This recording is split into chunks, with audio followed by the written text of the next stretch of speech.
2 Chronicles, chapter 1. Solomon worships at Gibeon. Solomon, the son of David, was strengthened in his kingdom, and Yahweh his God was with him, and magnified him exceedingly. Solomon spoke to all Israel, to the captains of thousands and of hundreds, and to the judges, and to every prince in all Israel, the heads of the fathers' houses. So Solomon and all the assembly with him went to the high place that was at Gibeon, for there was the tent of meeting of God, which Moses, the servant of Yahweh, had made in the wilderness. But David had brought the ark of God up from Kiriath-Jearim to the place that David had prepared for it, for he had pitched a tent for it at Jerusalem. Moreover, the bronze altar that Bezalel, the son of Uri, the son of Hur, had made was there before the tabernacle of Yahweh, and Solomon and the assembly were seeking counsel there. Solomon went up there to the bronze altar before Yahweh, which was at the tent of meeting, and offered 1,000 burnt offerings on it. Solomon prays for wisdom. In that night, God appeared to Solomon and said to him, "Ask what I shall give you." Solomon said to God, "You have shown great loving kindness to David, my father, and have made me king in his place. Now, Yahweh God, let your promise to David, my father, be established. For you have made me king over a people like the dust of the earth in multitude. Now give me wisdom and knowledge, that I may go out and come in before this people. For who can judge this your people that is so great?" God said to Solomon, "Because this was in your heart, and you have not asked riches, wealth, or honor, nor the life of those who hate you, neither yet have asked long life, but have asked wisdom and knowledge for yourself, that you may judge my people, over whom I have made you king. Wisdom and knowledge is granted to you. I will give you riches, wealth, and honor, such as none of the kings have had who have been before you. Neither shall there any after you have the like." So Solomon came from the high place that was at Gibeon, from before the tent of meeting, to Jerusalem, and he reigned over Israel. Solomon's riches. Solomon gathered chariots and horsemen, and he had 1,400 chariots, and 12,000 horsemen, that he placed in the chariot cities, and with the king at Jerusalem. The king made silver and gold to be in Jerusalem as stones, and cedars made he to be as the sycamore trees that are in the lowland, for abundance. The horses which Solomon had were brought out of Egypt, and from Cui. The king's merchants purchased them from Cui.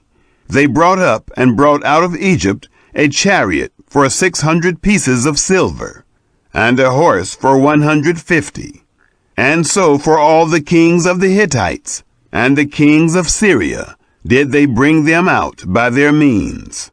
Chapter 2. Preparations for the Temple. Now Solomon purposed to build a house for the name of Yahweh, and a house for his kingdom. Solomon counted out 70,000 men to bear burdens, and 80,000 men who were stone cutters in the mountains, and 3,600 to oversee them. Solomon sent to Huram, the king of Tyre, saying, "As you dealt with David my father, and sent him cedars to build him a house in which to dwell, even so deal with me.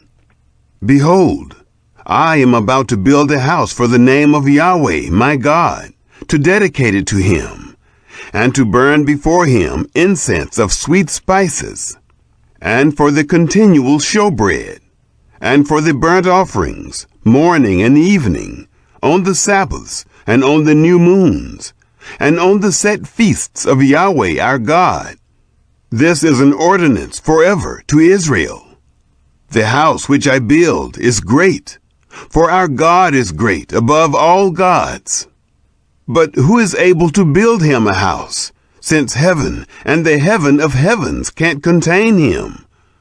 Who am I then, that I should build him a house, except just to burn incense before him?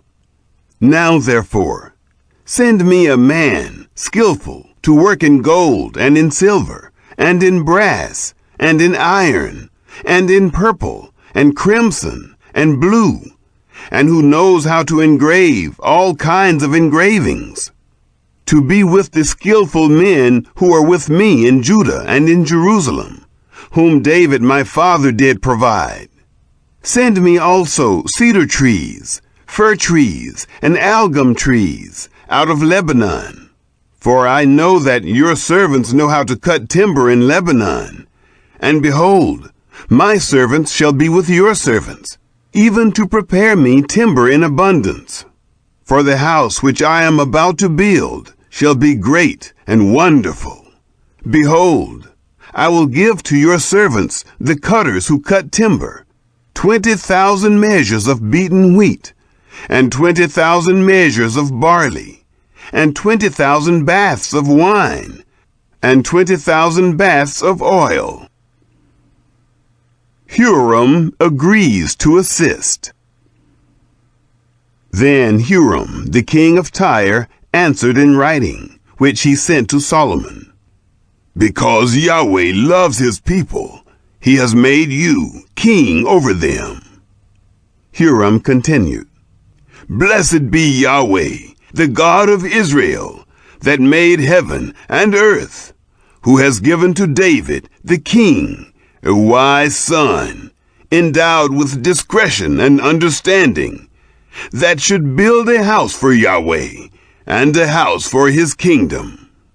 Now I have sent a skillful man, endowed with understanding, of Huram my father's, the son of a woman of the daughters of Dan, and his father was a man of Tyre, skillful to work in gold, and in silver, in brass, in iron, in stone, and in timber, in purple, in blue, and in fine linen, and in crimson, also to engrave any kind of engraving, and to devise any device, that there may be a place appointed to him with your skillful men, and with the skillful men of my lord David your father.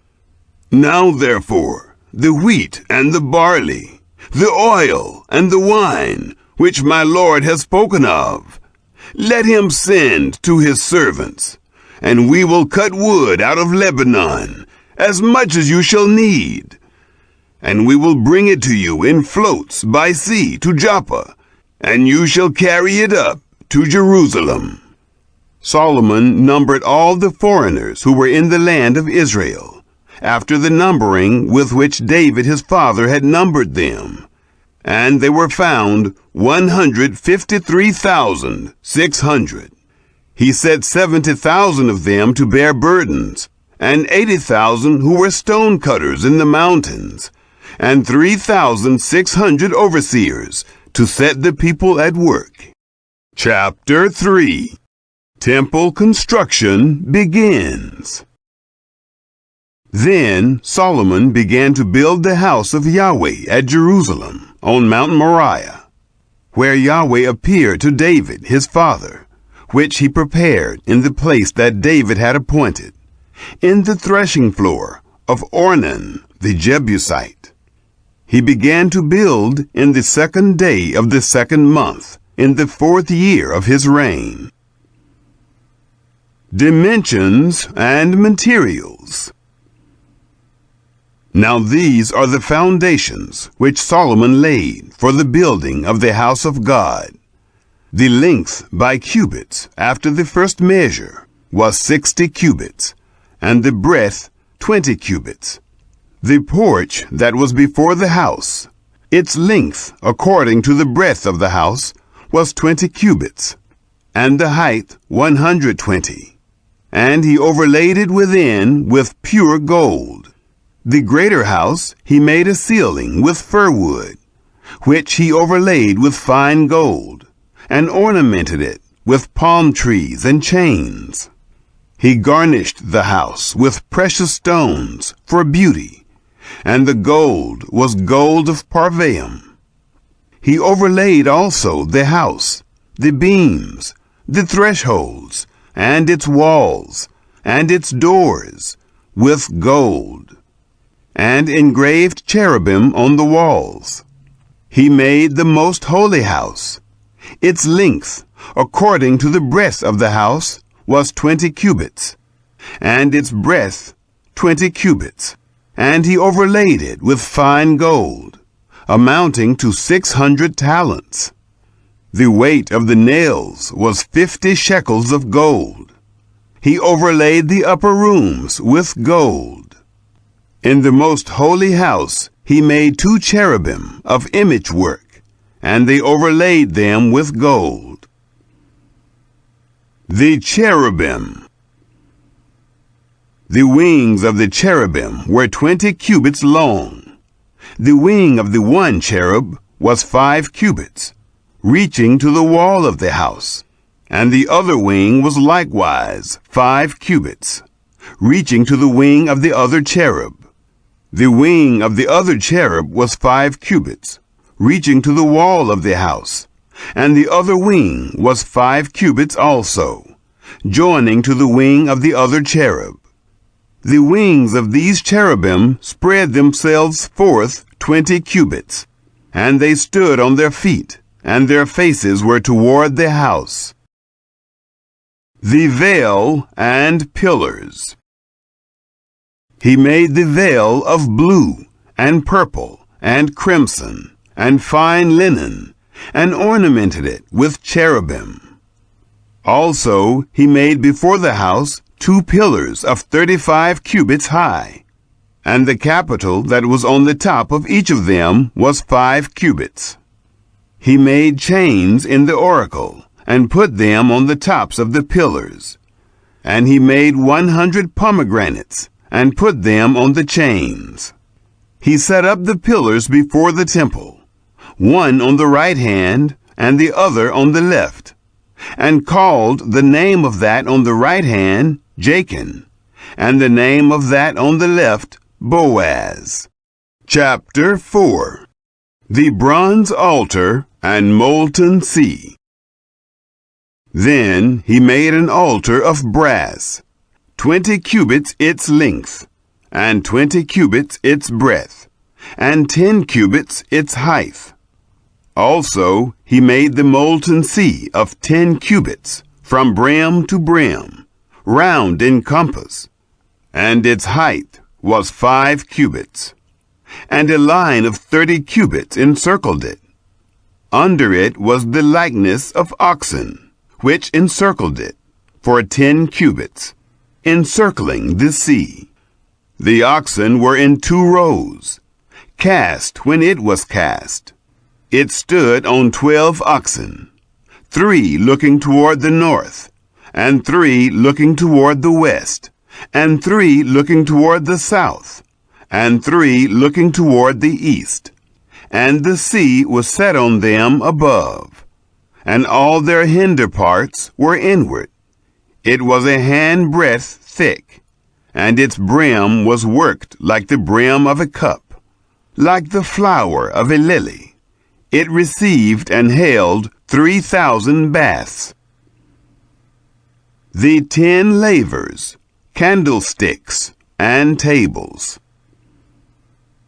He made also 10 basins, and put 5 on the right hand, and 5 on the left, to wash in them. Such things as belonged to the burnt offering, they washed in them. But the sea was for the priests to wash in. He made the 10 lampstands of gold, according to the ordinance concerning them, and he set them in the temple, 5 on the right hand and 5 on the left. He made also 10 tables, and placed them in the temple, 5 on the right side and 5 on the left. He made 100 basins of gold. The courts. Furthermore, he made the court of the priests, and the great court, and doors for the court, and overlaid the doors of them with brass. He set the sea on the right side of the house, eastward, toward the south. The instruments of brass.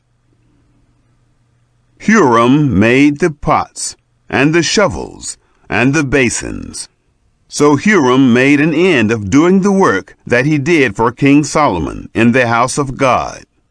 The 2 pillars, and the bowls, and the 2 capitals which were on the top of the pillars, and the 2 networks to cover the 2 bowls of the capitals that were on the top of the pillars, and the 400 pomegranates for the 2 networks, 2 rows of pomegranates for each network, to cover the 2 bowls of the capitals that were on the pillars. He made also the bases, and the basins made he on the bases. 1 sea, and the 12 oxen under it. The pots also, and the shovels, and the forks, and all its vessels, did Huram his father make for King Solomon, for the house of Yahweh of bright brass. In the plain of the Jordan did the king cast them, in the clay ground between Succoth and Zeradah. Thus Solomon made all these vessels in great abundance, for the weight of the brass could not be found out. The instruments of gold. Solomon made all the vessels that were in the house of God, the golden altar also, and the tables with the showbread on them, and the lampstands with their lamps, to burn according to the ordinance before the oracle, of pure gold, and the flowers, and the lamps, and the tongs, of gold, and that perfect gold, and the snuffers, and the basins, and the spoons, and the firepans, of pure gold. And as for the entry of the house, the inner doors of it for the most holy place, and the doors of the main hall of the temple, were of gold. Chapter 5. The ark enters the temple. Thus all the work that Solomon did for the house of Yahweh was finished. Solomon brought in the things that David his father had dedicated, even the silver, and the gold, and all the vessels, and put them in the treasuries of the house of God. Then Solomon assembled the elders of Israel, and all the heads of the tribes, the princes of the fathers' houses of the children of Israel, to Jerusalem, to bring up the ark of the covenant of Yahweh out of the city of David, which is Zion. And all the men of Israel assembled themselves to the king at the feast, which was in the 7th month. All the elders of Israel came, and the Levites took up the ark, and they brought up the ark, and the tent of meeting, and all the holy vessels that were in the tent. These did the priests and the Levites bring up. King Solomon and all the congregation of Israel that were assembled to him were before the ark, sacrificing sheep and cattle that could not be counted nor numbered for multitude.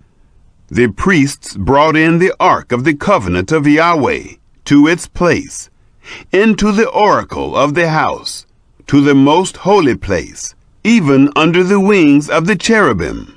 For the cherubim spread forth their wings over the place of the ark, and the cherubim covered the ark and its poles above. The poles were so long that the ends of the poles were seen from the ark before the oracle, but they were not seen outside. And there it is to this day. There was nothing in the ark except the 2 tables which Moses put there at Horeb, when Yahweh made a covenant with the children of Israel when they came out of Egypt. God's glory fills the temple. It happened when the priests were come out of the holy place, for all the priests who were present had sanctified themselves and did not keep their divisions. Also the Levites who were the singers, all of them, even Asaph, Heman, Jeduthun, and their sons and their brothers, arrayed in fine linen, with cymbals and stringed instruments and harps, stood at the east end of the altar, and with them 120 priests, sounding with trumpets. It happened when the trumpeters and singers were as one, to make one sound to be heard in praising and thanking Yahweh. And when they lifted up their voice with the trumpets and cymbals and instruments of music, and praised Yahweh, saying, For he is good, for his loving kindness endures forever, that then the house was filled with a cloud, even the house of Yahweh, so that the priests could not stand to minister by reason of the cloud, for the glory of Yahweh filled the house of God.